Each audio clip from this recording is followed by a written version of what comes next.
வணக்க மக்களே, நாம இந்த ஆரோக்கியமான பதிவில் 60 வயதிற்கு மேற்பட்டிருக்கக்கூடிய நம்மளுடைய தாத்தா பாட்டிகள், வயதானவர்கள், அதாவது மூத்த குடிமக்கள், அவங்களுடைய அந்த 60 வயதிலுமே நரம்புகளை பலம் பெற வைக்கிறதுக்கு என்னென்ன மாதிரியான ஆரோக்கியமான உணவுகளை எடுத்துக்கொள்ள வேண்டும் அப்படின்றத பற்றி நம்ம விளக்கமாக பார்க்க போகிறோம்.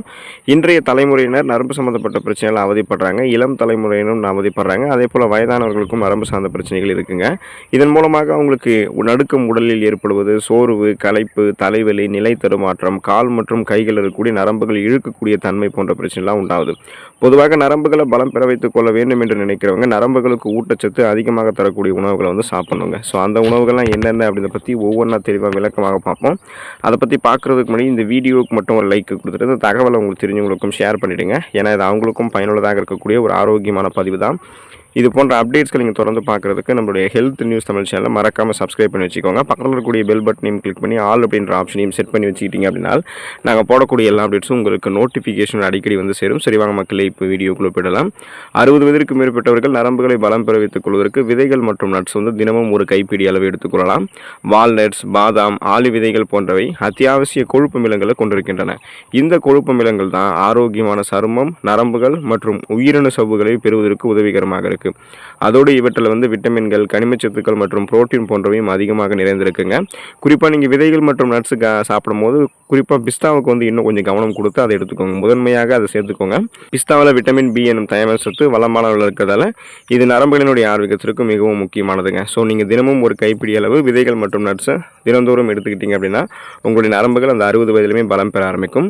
பன்றி இறைச்சியை உங்களுக்கு வேண்டும் அப்படின்னா நீங்கள் விரும்பி சாப்பிடக்கூடிய பட்சத்தில் மட்டும் வாரத்தில் ஒரு தடவை பன்றி இறைச்சி நீங்கள் எடுத்துக்கலாம். பன்றி இறைச்சியில் நரம்புகளினுடைய ஆரோக்கியத்திற்கு அத்தியாவசிய சத்தான விட்டமின் பி என்னும் தயாரிப்பு சத்து வளமான அளவில் இருக்குது. மேலும் இதில் பொட்டாசியம், பாஸ்பரஸ் மற்றும் புரோட்டீன் போன்றவையும் அதிகமாக நிறைந்திருக்குங்க. இந்த பன்றி இறைச்சி நீங்கள் சாப்பிடும்போது அதை நல்லா க்ளீன் பண்ணி அதுக்கப்புறமா தான் நீங்கள் சாப்பிடணும். அப்படியே நீங்கள் க்ளீன் பண்ணாமல் அழுக்கான ஒரு முறைகளில் சாப்பிட்றது உங்களுக்கு நல்லது கிடையாது. பன்றி இறைச்சி பார்த்தீங்கன்னா அளவாக நீங்கள் சாப்பிடணும். ஸோ அந்த பன்றி இறைச்சியை வாரத்தில் ஒரு தடவை உங்களுக்கு போதுமான அளவுக்கு நல்ல ஒரு ஆரோக்கியமான முறையில் எடுத்துக்கோங்க. அதுதான் உங்களுடைய நரம்புகளை பலப்படுத்தக்கூடிய வழியாக இருக்கும். நீங்கள் 60 வயதிற்கு மேற்பட்டிருக்கக்கூடிய நபர்களாக இருந்தீங்கன்னா ஓட்ஸ் சேர்த்துக்கிட்டீங்கன்னா நரம்புகளை நீங்கள் பலம் பெற வைத்துக் கொள்ளலாம். இப்போ நீங்கள் வெஜிடேரியனாக இருக்கக்கூடிய பட்சத்தில் பன்றி இறைச்சிக்கு பதிலாக நீங்கள் ஓட்ஸ் சாப்பிடலாம். இப்போ நான் வெஜிடேரியன் கூட ஓட்ஸ் எடுத்துக்கலாம். ஏன்னா ஓட்ஸில் விட்டமின் பி அதிகமாக இருக்குது. கூடுதலாக ஓட்ஸில் புரோட்டீன், மெக்னீஷியம், இரும்பு சத்து, இந்த மாதிரி ஜிங்க், இந்த மாதிரி அடிப்படையான ஊட்டச்சத்துக்கள், நரம்புகளை பலம் பெற வைக்க வேண்டிய அடிப்படை ஊட்டச்சத்துக்கள் இருக்குது. இந்த சத்துக்கள் அனைத்துமே நரம்புகளை அமைதியடைய செஞ்சு நரம்புகளினுடைய ஆரோக்கியத்தை மேம்படுத்துங்க. ஸோ அதனால் தினந்தோறும் ஓட்ஸ் நீங்கள் சேர்த்துக்கலாம். ஓட்ஸ் சேர்க்கும் போது அது கூட பழங்கள் கூட நீங்கள் சேர்த்து சாப்பிடலாம். ஃபார் எக்ஸாம்பிள் வாழைப்பழம் நீங்கள் அந்த ஓட்ஸ் கூட சேர்த்து சாப்பிடலாம். பழங்கள் சேர்த்து சாப்பிடாம வெறும் ஓட்ஸ் நீங்கள் எடுத்துக்கிட்டாலுமே அது உங்களுடைய நரம்புகளை பலப்படுத்தும் தான். நீங்கள் கவலைப்பட வேண்டிய அவசியம் இல்லை. கடல் உணவுகள் 60 வயதிற்கு மேற்பட்டிருக்கக்கூடிய நபர்கள் எடுத்துக்கொள்ளும் போது நரம்புகளை பலம் பெற வைத்துக் கொள்ளலாம். சீ ஃபுட்ஸ் எடுத்துக்கலாம். மீன், நண்டு, இந்த மாதிரி நிறைய நீங்கள் சாப்பிடலாம். நரம்புகளினுடைய ஆரோக்கியத்திற்கு மிகவும் முக்கியமான சத்து எதுன்னு கேட்டிங்கன்னா அது விட்டமின் B12 தாங்க. ஸோ இந்த விட்டமின் B12 என்ன பண்ணுது அப்படின்னா மூளையினுடைய ஆரோக்கியத்திற்கு மிகவும் அவசியமானது மற்றும் மன இறுக்கத்தை தடுக்கிறதுக்கும், அதாவது இந்த ஸ்ட்ரெஸ், டென்ஷன், டெப்ரெஷன் இதெல்லாம் ஏற்படாமல் முன்னாடியே தடுக்கிறதுக்கும், ஒருவேளை ஸ்ட்ரெஸ், டென்ஷன், டெப்ரெஷனாக நமக்கு ஏற்பட்டிருந்ததுன்னா அதை குணப்படுத்தக்கூடிய முக்கியமான ஊட்டச்சத்து இந்த விட்டமின் B12 தான். இந்த விட்டமின் B12 உங்களுக்கு குறைபாடாக இருந்துச்சுன்னா, அதாவது குறைவாக உங்களுடைய உடலில் தென்பட்டுச்சுன்னா உங்களுக்கு இதயம் தொடர்பான பிரச்சனைகள், நரம்பு சேதமெல்லாம் உண்டாகும். அதனால் நீங்கள் அந்த விட்டமின் B12 பூர்த்தி செய்யணும்னா சீ ஃபுட்ஸ், கடல் உணவுகள் சாப்பிடுங்க. வாரத்தில் அடிக்கடி நீங்கள் 2 தடவை மீன்களை உங்களுடைய உணவுகளை சேர்த்துக்கோங்க. அதிக எண்ணெயெல்லாம் சேர்க்காம அளவாக எண்ணெய் சேர்த்து சாப்பிட்டீங்கன்னா உங்களுடைய இதயம், நரம்புகள் பலம் பெற ஆரம்பிக்கும். 60 வயதிலுமே நரம்புகளை பலம் பெற வைக்கிறதுக்கு நீங்கள் நான்வெஜ் ஃபுட்ஸும் மறுபடியும் சேர்க்கணும்னு நினச்சிங்கன்னா நீங்கள் மீன்களை எடுத்துக்கலாம். கடல் உணவுகள், அந்த சீ ஃபுட்ஸ், ஃபிஷ், அது மாதிரி நீங்கள் எடுத்துக்கோங்க. அதுதான் உங்களுக்கு நல்லது. இறைச்சி நீங்கள் எடுத்துக்கொள்ள வேண்டியது அவசியம். அப்போ தான் 60 வயதிலுமே நரம்புகள் உங்களுக்கு பலமாக இருக்கும். குறிப்பாக பார்த்தீங்கன்னா இந்த செரிமான மண்டலம் 60 வயதில் வீக்காக இருக்குன்றதுக்காக அவங்க இந்த இறைச்சி எல்லாம் அதிகமாக எடுத்துக்கொள்ள மாட்டாங்க. நீங்கள் அளவாக எடுத்துக்கோங்க. இறைச்சிகளில் விட்டமின் B12 அதிக அளவில் இருக்குங்க. இது நரம்புகளினுடைய ஆரோக்கியத்திற்கு அவசியமான ஒன்று. எனவே உங்களுடைய டயட்டில் நீங்கள் சிக்கன், மாட்டிறைச்சி, ஆட்டிறைச்சி இதெல்லாம் சுழற்சி அடிப்படையில் அப்பப்போ சேர்த்துக்கணும். ஒரு வாரம் நீங்கள் சிக்கன் சாப்பிட்டீங்கன்னா அடுத்த வாரம் மாட்டு இறைச்சி, அதுக்கடுத்த வாரம் பார்த்தீங்கன்னா ஆட்டு இறைச்சி, அதுக்கடுத்த வாரம் பன்றி இறைச்சி, இந்த மாதிரி நீங்கள் மாற்றி சாப்பிடலாம். இதனால் விட்டமின் B12 மட்டும் இல்லாமல் இதர விட்டமின்கள், கனிமச்சத்துக்கள், புரோட்டீன் போன்றவையும் உங்களுடைய உடலுக்கு கிடைக்குங்க. ஸோ நான்வெஜ் உங்களுக்கு சாப்பிட்டு நரம்புகளை பலம் பெற வைக்க வேண்டும் என்ற ஆசை உங்களுக்கு இருக்குது அப்படின்னா நீங்கள் இந்த இறைச்சிகளையும் தொடர்ந்து சுழற்சி அடிப்படையில் உணவுகளை சேர்த்துக்கொள்ள வேண்டியது அவசியமாக இருக்குது.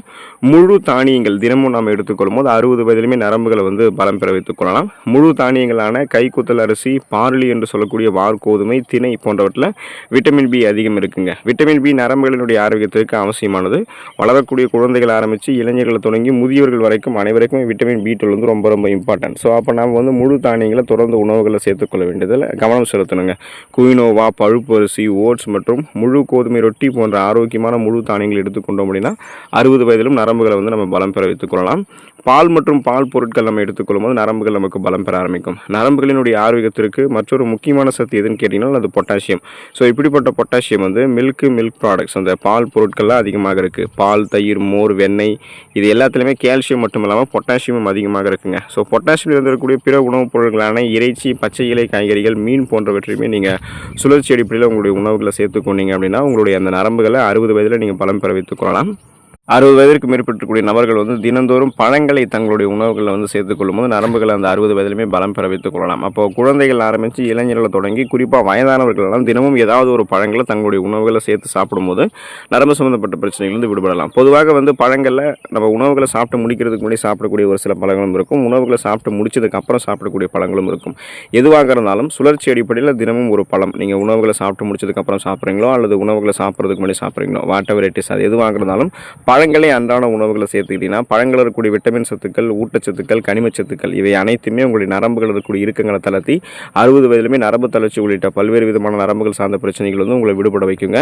கீரைகள் 60 வயதிற்கு மேற்பட்டவர்கள் எடுத்துக்கொள்ளும் போது நரம்புகளை பலம் பெற வைத்துக் கொள்ளலாம். நரம்புகள் பலம் பெறுவதற்கு கீரைகள் வந்து நல்ல பலன் அளிக்குங்க.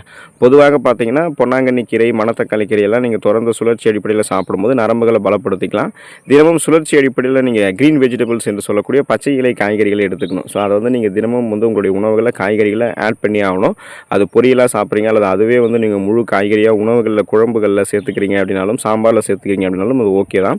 ஆனால் தினந்தோறும் காய்கறிகளை வந்து பழங்கள் போலவே நம்ம எடுத்துக்கிட்டு இருக்கணுங்க. ஸோ அதாவது கிரீன் வெஜிடபிள்ஸ் என்று சொல்லக்கூடிய பச்சை இலை காய்கறிகள். அதே போல் காலை மாலை வெஜிடபிள் சூப், அதாவது அந்த காய்கறி வடி சாறு காலை மாலை நேரங்களில் நம்ம எடுத்துக்கிறது நமக்கு நல்லது. ஸோ இப்போ கீரைகளை நீங்கள் சாப்பிட்றீங்க அப்படின்னா வாரத்தில் ஒரு தடவை சுழற்சி அடிப்படையில் ஏதாவது ஒரு கீரைகளை நீங்கள் சாப்பிடும்போது உங்களுடைய நரம்புகளை அது 60 வயதிலுமே பலம் பெற வைக்கும். இந்த உணவுகளை நீங்கள் தொடர்ந்து சுழற்சி அடிப்படையில் எடுத்துகிட்டு இருக்கீங்க அப்படின்னா 60 வயதிலுமே உங்களுடைய நரம்புகள் பலம் பெற ஆரம்பிக்கும். இப்போ இருந்த இளைஞர்களாக நீங்கள் இருக்கும்போதே உங்களுடைய நரம்புகளை நீங்கள் பலம் பெற வைத்துக் கொள்ளலாம். வயதானதுக்கப்புறம் உங்களுடைய நரம்புகள் வந்து நரம்பு தளர்ச்சி உள்ளிட்ட பல்வேறு விதமான நரம்புகள் சார்ந்த பிரச்சனைகள் இல்லாமல் காணப்படும். ஏன்னா இப்போ நமது இதயம், நுரையீரல், செரிமான மண்டலம் மற்றும் சுவாச மண்டலம் மற்றும் நோய் எதிர்ப்பு மண்டலம் இதெல்லாமே வந்து அன்றாடம் சரியாக செயல்படுகிறதா அப்படின்றத உறுதிப்படுத்திக்கிறதுக்கும் அதில் ஏற்படக்கூடிய சிக்கல்களை தீர்க்கிறதுக்கும் நடவடிக்கை எடுக்க முயற்சிக்கிறோம். ஆனால் நம்ம அதிகம் கண்டுகொள்ளாமல் புறக்கணிக்கிறது எதுன்னு கேட்டிங்கன்னா நம்மளுடைய நர்வ் சிஸ்டம், நம்மளுடைய நரம்பு மண்டலம் தான். இந்த நரம்பு மண்டலம் நமது உடலினுடைய இயல்பான செயல்பாட்டினுடைய ஒருங்கிணைந்த ஒரு முக்கிய பகுதியாக இருக்குங்க. நரம்பு மண்டலம் தான் நரம்பு முனைகளிலிருந்து மூளைக்கு செய்திகளை அனுப்புதுங்க. ஸோ நரம்புகள் தான் ஒரு உணர்வுகளை வெளிப்படுத்துறதுக்கும் புரிந்து கொள்வதற்கும் உதவிகரமாக இருக்குது. இப்படிப்பட்ட நரம்பு மண்டலத்தை ஆரோக்கியமாக வைத்திருக்க வேண்டுமானால் அன்றாடம் தவறாமல் உடற்பயிற்சிகளை செய்வது மிகவும் முக்கியம். அத்துடன் நரம்பு மண்டலத்தை வலுவாக வைத்துக்கொள்ள அன்றாட உணவில் குறிப்பிட்ட சில உணவுகளை சேர்த்துக்கொள்ள வேண்டும். இதனால் நரம்புகள் பலவீனமாக தடுக்கப்பட்டு வலிமையாக நரம்புகள் இருக்கும். ஸோ இந்த உணவுகளை தொடர்ந்து சுழற்சி அடிப்படையில் எடுத்துக்கொண்டு நரம்புகளை பலம் பெற வைத்துக்கொண்டு ஆரோக்கியமாக இருங்க. அடுத்த ஆரோக்கியமான பதிவில் மறக்காமல் சந்திப்போம். நன்றி மக்களே.